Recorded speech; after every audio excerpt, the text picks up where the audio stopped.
Twisted Pixel made them more, and they were kind of criticised because it was too simple. But with Splosion, man, they've gone to the extreme, making quite a difficult game. And it's not really difficult in the sense of the enemies that they throw at you are hard, but it's the fact that you have to replay a level time and time again just to get it right.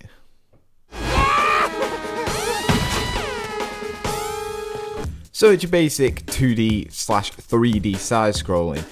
You get to explode your character 3 times, which is basically a jump. But there are also these barrels laid across the level, which basically just give you a little boost or will propel you across the map. There are also things that you can throw at enemies.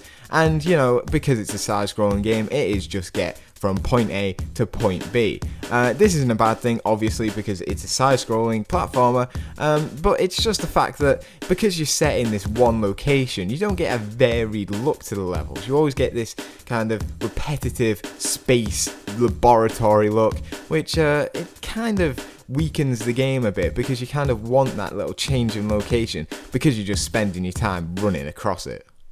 The multiplayer side of it offers up to 4 people to jump in, and it's quite clever because it doesn't take the premise of the single player where you just have to get from one point to another on your own. It actually builds on the cooperative gameplay, and you can explode on each other and basically propel each other different directions to help each other up certain high bits of the level and things like that. So it's really quite clever in that sense. There's 50 levels to get through, both in the single player and multiplayer, so there's a lot of content there.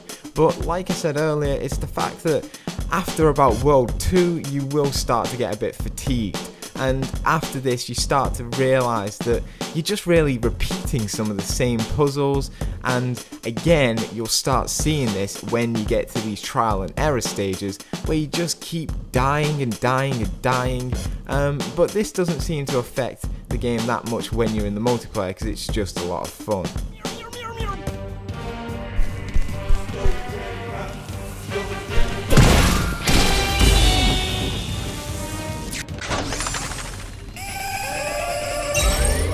The graphics in the game are really nice, and I've got to give props to both the animation and the sound, because the animation of Splosion Man himself just really cool. Like, you know, when he's flying through the air, he'll make little gestures like a kung fu kick, and it just adds to this quirkiness of the game. Also, the sound for the game is fantastic. They have some really great soundtracks during the level, but also just like during the end credits, there's a really good song, and it just keeps this fun aspect to the game, which is good because you'll start to get frustrated with the game, and you know, it's overall good, but the fact that this frustration aspect of the game keeps creeping its way in throughout the levels, it just puts a downer on the game.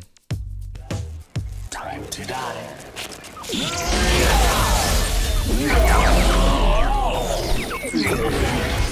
So if you like platforming games, obviously you'll probably like this. It's really basic platforming, just jumping about the level.